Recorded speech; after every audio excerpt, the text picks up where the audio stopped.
अस्सलाम वालेकुम friends, welcome to my YouTube channel. उम्मीद है आप सब खैरियत से होंगे और अच्छे से स्टडी कर रहे होंगे। आज मैं आपके लिए CS 302 की असाइनमेंट नंबर 1 का सोल्यूशन लेकर आई हूँ और इस सोल्यूशन को मैं एक्सप्लेन करूँगी कि मैंने ये कैसे बनाया, ठीक है, और ताकि आपको जो कॉन्सेप्ट है वो अच्छे से समझ आ जाए। बिकॉज़ ये जो क्वेश्चन है, ठीक है, ये इम्पॉर्टेंट है। इस तरह का क्वेश्चन आपको हो सकता है मिड टर्म पेपर में भी आ जाए, ठीक है। तो इस तरह के क्वेश्चंस MCQs में भी, इसके MCQs भी बहुत से बन रहे होते हैं, ठीक है। तो ज़रूरी है कि आप ये इसका कॉन्सेप्ट जो है वो क्लियर करें। तो मैं आपको समझा देती हूँ कि मैंने क्वेश्चन कैसे सॉल्व किया है। क्वेश्चन नंबर 1 आपको दिया हुआ था, ठीक है, इस तरह से उसकी स्टेटमेंट थी। कंप्लीट स्टेटमेंट मैंने नहीं लिखी, ठीक है, बिकॉज उसमें टाइम बहुत लग जाना था आपको समझाते हुए।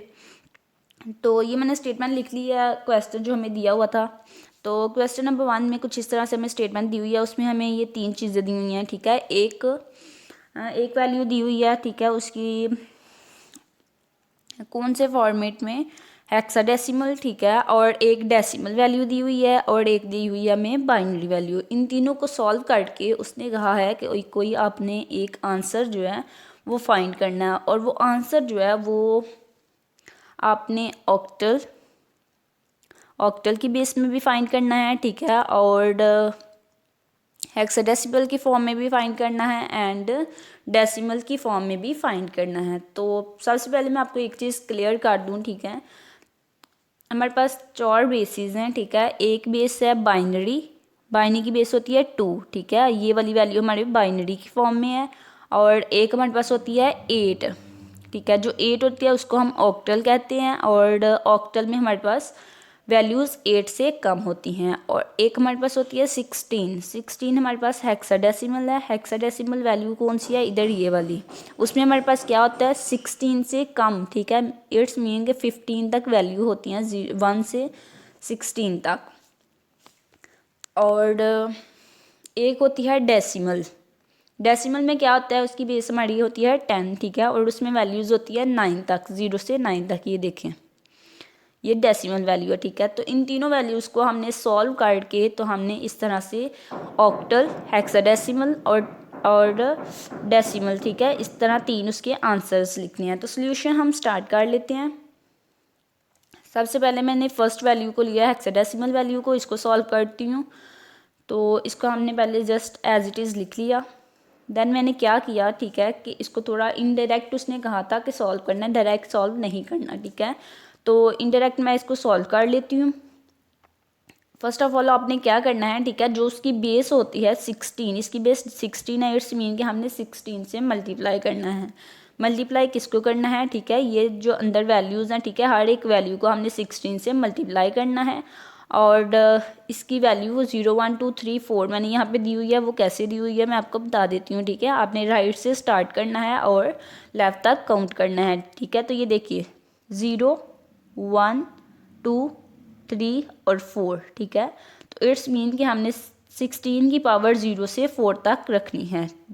16 की पावर 0 डी पे होगी, ए पे 16 की पावर 1 होगी, 1 पे 16 की पावर 2 होगी, एफ पे 16 की पावर 3 और 2 पे 16 की पावर 4। इस तरह से मैंने ये वैल्यूज़ लिखी है।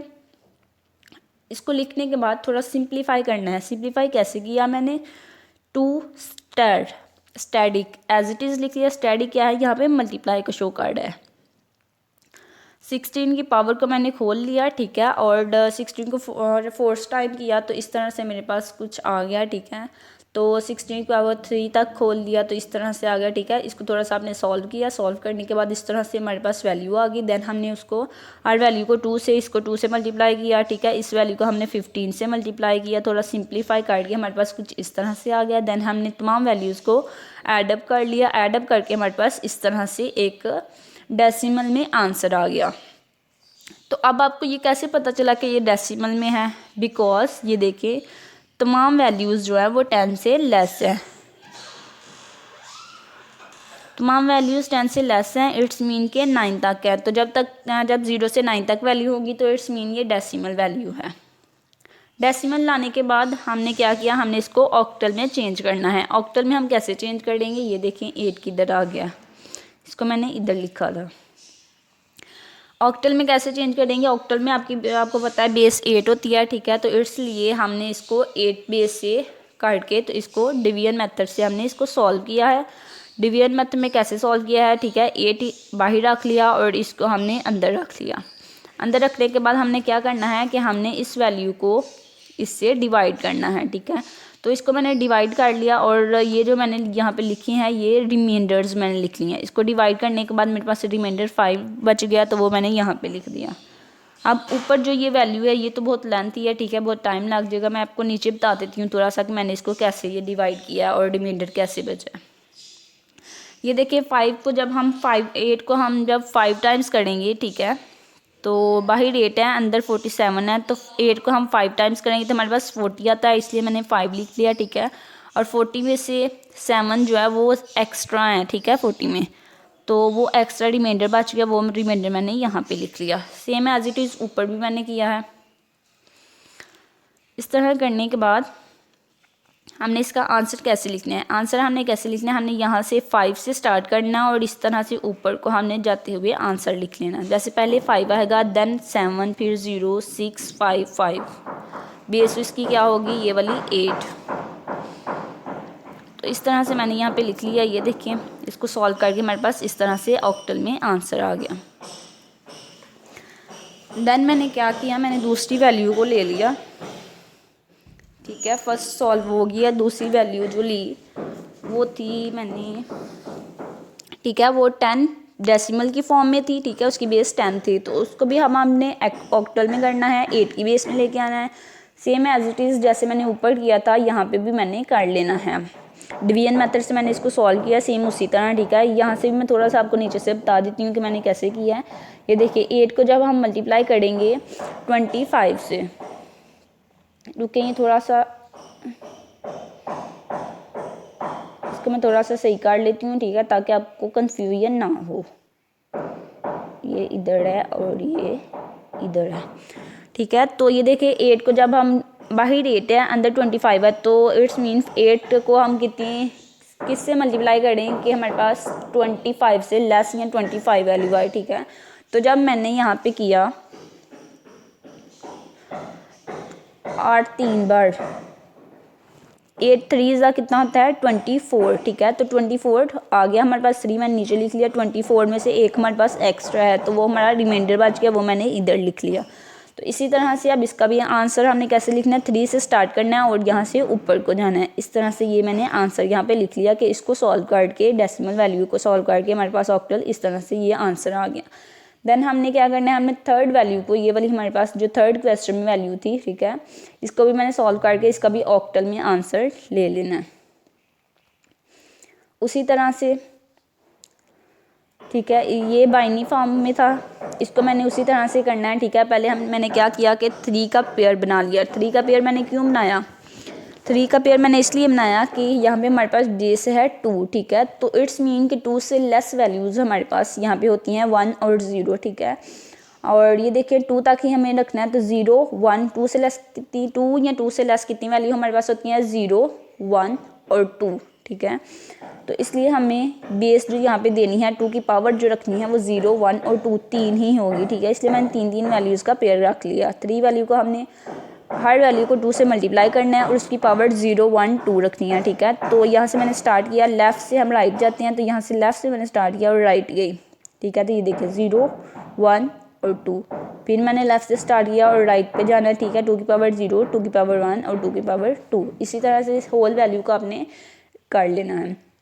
करने के बाद उसको थोड़ा सा सिंप्लीफाई करना है, ठीक है। जहाँ पे मल्टीप्लाई हो रहा है पावर खोलनी है और जहाँ पे प्लस हो रहा है, ठीक है, इनको आप प्लस कर लेना। प्लस करने के बाद हमारे पास कुछ इस तरह से आंसर आ जाएगा। तो ये भी हमारे पास ऑक्टल में आ गया। ऑक्टल में कैसे पता चला हमें, बिकॉज ये 9 से लेस वैल्यूज़ हैं, 0 से 9 तक हैं। तो 0 से 9 तक वैल्यूज़ किसकी होती हैं, वो 0 से 7 तक हैं। 0 से 7 वैल्यू किसकी होती हैं, ऑक्टल की, 8 या 8 से लेस। तो अब तीनों वैल्यूज़, इन तीनों का अब हमने आंसर निकाला ऑक्टल में, ठीक है। अब इन तीनों के ऑक्टल आंसर को हमने थोड़ा, ठीक है, ऐडअप करना है, ठीक है। जहाँ पे ऐड हो रहा है वहाँ पे ऐड करेंगे, जहाँ पे सब्ट्रैक्ट हो रहा है वहाँ पे सब्ट्रैक्ट करेंगे अकॉर्डिंग टू क्वेश्चन। तो इसका भी ऑक्टल वैल्यू लेनी है हमने, इसकी भी ऑक्टल और इसकी भी ऑक्टल, और तीनों को ऐड और सब्ट्रैक्ट करना है जैसे हो रहे हैं। तो पहले हम फर्स्ट दो को कर लेते हैं। इन दोनों को, ठीक है। तो इन दोनों का ऑक्टल जो था, ऑक्टल वैल्यू जो आई थी वो मैंने दोनों लिख ली और उन दोनों को ऐडअप कर दिया। देन मैंने, ठीक है, ये हमारे पास एक और वैल्यू तो उसको हमने ऐडअप किया। ऐडअप करने के बाद जो हमारे पास बाइनरी वैल्यू थी, बाइनरी वैल्यू को हमने यहाँ पे सब्ट्रैक्ट किया, ठीक है। इस आंसर से हाँ जी, ये बाइनरी वैल्यू का ऑक्टल हमारे पास आया था, ठीक है। उसको हम उसमें से लेस किया हमने ये वाली आंसर, ठीक है। तो उसको लेस करने के बाद कुछ इस तरह से हमारे पास आंसर आ गया। अब ये आंसर हमारा तीनों वैल्यूज़ को सॉल्व करने के बाद हमारे पास एक आंसर आया है, वो है ऑक्टल में, ठीक है। तो हमारे पास ऑक्टल में तो आंसर आ गया, बट हमें उन्होंने क्या कहा था कि हमारे पास 3 आंसर होने चाहिए, ऑक्टल में भी, हेक्साडेसिमल में भी और डेसिमल में भी। तो फर्स्ट आंसर हमने फाइंड कर लिया हेक्साडेसिमल में इस इक्वेशन को सॉल्व करके। अब हमने उस हेक्साडेसिमल को कन्वर्ट करके उसका हेक्साडेसिमल में भी फाइंड करना है और डेसिमल में भी फाइंड करना है ऑक्टल को कन्वर्ट करके। मैं आपको बता देती हूँ कि मैंने कैसे किया है। ये देखिए, ये ऑक्टल में हमारे पास आंसर आया था, ठीक है। अब हमने उसको कन्वर्ट करना है। पहले मैं कन्वर्ट कर लेती हूँ डेसिमल में, बेस 10 में, ठीक है। तो उसको मैंने कैसे कन्वर्ट किया, अगेन उसी मेथड से, इनडायरेक्ट मेथड से, ठीक है। इस होल वैल्यू को हम मल्टीप्लाई कर देंगे 8 से, ठीक है। और उसकी पावर हम रख देंगे 0 1 2 3 अप टू सोन, ठीक है। जितनी वैल्यूज़ हैं काउंट कर लेते हैं, 1 0 1 2 3 4 5 6, ठीक है। 6 है तो इट्स मीन 8 की पावर 0 से स्टार्ट होगी और 6 तक जाएगी, ठीक है। उसी तरह से उसको थोड़ा सा सिंप्लीफाई करना है, जहाँ मल्टीप्लाई हो रहा है मल्टीप्लाई करना है, जहाँ पे पावर ओपन हो रही है पावर ओपन करनी है, ठीक है। देन उनको यहाँ पे ऐडअप करना है, ऐडअप करके कुछ इस तरह से मेरे पास आंसर आ गया, ठीक है। तो ये अब बेस 10 हेक्साडेसिमल में आ गया, डेसिमल में आंसर आ गया, ठीक है। ये हमारे पास ऑक्टल में था, अब हमारे पास डेसिमल में भी आ गया। तो अब हमने क्या करना है, इस डेसिमल को हमने कन्वर्ट करना है हेक्साडेसिमल में और हेक्साडेसिमल में भी आंसर फाइंड करना है। तो उसको मैं कन्वर्ट कर लेती हूँ डिवीजन मेथड से, ठीक है। उसको अंदर आके 16 की बेस से, ठीक है, मैंने डिवाइड किया और सॉल्व कर दिया। कुछ इस तरह से रिमाइंडर्स मेरे पास बचे, ठीक है। उन रिमाइंडर्स को बाद में मैंने आंसर्स के तौर पे लिख लिया। कैसे लिख लिया, 1 से स्टार्ट किया और इस तरह ऊपर को लिखती गई, ठीक है। 1 0 DF। यहाँ पे मैंने D क्यों लिखा है, बिकॉज 13 इक्वल होता है D के। हेक्साडेसिमल में D किसके इक्वल होता है, 13 के, और F किसके इक्वल होता है, 15 के, इसलिए मैंने वहाँ पे ये लिख ली है। आप प्लीज़, अगर आपको समझ नहीं आई DF की, ठीक है, तो आपने क्या करना है, आपने गूगल से सर्च कर लेना है हेक्साडेसिमल की वैल्यूज़ को।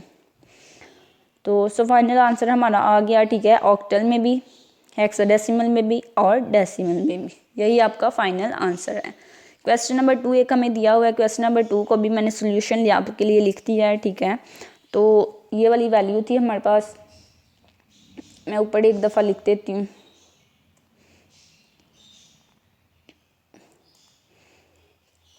ठीक है। ये हमारे पास क्वेश्चन था, तो उसका सोल्यूशन मैंने लिख दिया। सोल्यूशन में मैंने क्या किया, मैं थोड़ा सा एक्सप्लेन कर देती हूँ। बहुत इजी क्वेश्चन है ये। और ये देखें, यहाँ पे D जो था, ठीक है, इस ब्रैकेट से मल्टीप्लाई हो रहा था और यहाँ पे E मल्टीप्लाई हो रहा था इस ब्रैकेट से, यहाँ पे भी E मल्टीप्लाई हो रहा था इस ब्रैकेट से, ठीक है। तो जो जो मल्टीप्लाई हो रहा है मैंने उसको मल्टीप्लाई कर दिया फर्स्ट ऑफ ऑल ब्रैकेट के अंदर, ठीक है। देन उसको थोड़ा सा सिंप्लीफाई किया, ठीक है। देन सिंप्लीफाई कैसे किया, मल्टीप्लाई यहाँ पे करने के बाद यहाँ पे मैंने सिंप्लीफाई किया। वो कैसे किया कि जो कॉमन चीज़ें आ रही थी वो मैंने कॉमन ले ली, ठीक है। जैसे ये देखिए A D बार कॉमन आ रहा था, ये कैसे आया, ये देखें, एक हमारे पास D बार वाली वैल्यू A D बार वाली वैल्यू ये थी, ठीक है, ये वाली। यहाँ से मैंने A D बार कॉमन ले लिया, तो यहाँ पे मेरे पास क्या बच गया, B बार, तो उसको मैंने ब्रैकेट के अंदर लिख लिया। अब देख लेते हैं यहाँ पे कोई और वैल्यू है जिसमें A और D बार कॉमन है। ये देखिए A D बार E, ठीक है। तो A D बार मैंने अगेन यहाँ से भी कॉमन ले लिया बाहर, बच क्या गया E, ठीक है। तो वो मैंने E इधर लिख लिया। अब एक और देख लेते हैं, ये देखिए A D बार मैंने यहाँ से भी कॉमन ले लिया बाहर और अंदर हमारे पास क्या रह गया, B। इसी तरह से मैंने नेक्स्ट भी इसको सॉल्व किया है, ठीक है। आपने भी एक दफ़ा देख लेना है, हो सकता है मुझसे कहीं गलती होगी हो, ठीक है, कहीं कैलकुलेशन में गलती होगी हो, तो आपने क्या करना है, आपने एक दफ़ा खुद से कैलकुलेशन कर लेनी है और मेथड का आपको पता चल गया तो उसी मेथड से आपने अगर कोई गलती हुई तो अगेन सॉल्व कर लेना है। चैनल को सब्सक्राइब ज़रूर कीजिएगा और वीडियो को लाइक कीजिएगा और अपने फ्रेंड्स के साथ ज़्यादा से ज़्यादा शेयर कीजिएगा। मज़ीद अगर आपको इस फ़ाइल का सोल्यूशन फ़ाइल जो है मैंने तैयार किया है उसका आपको लिंक चाहिए हो, ठीक है, सोल्यूशन फ़ाइल चाहिए हो, तो आपने क्या करना है, अपने कमेंट बॉक्स में मुझे बता देना है, ठीक है। आपको सोल्यूशन फ़ाइल मैं प्रोवाइड कर दूँगी। चैनल को सब्सक्राइब ज़रूर करें और वीडियो को लाइक करें। चैनल को सब्सक्राइब करने का फ़ायदा ये होगा कि आप चैनल के साथ अटैच हो जाएंगे और आपको मज़ीद इस तरह की वीडियो और सोल्यूशन फ़ाइल्स मिलती रहेंगे।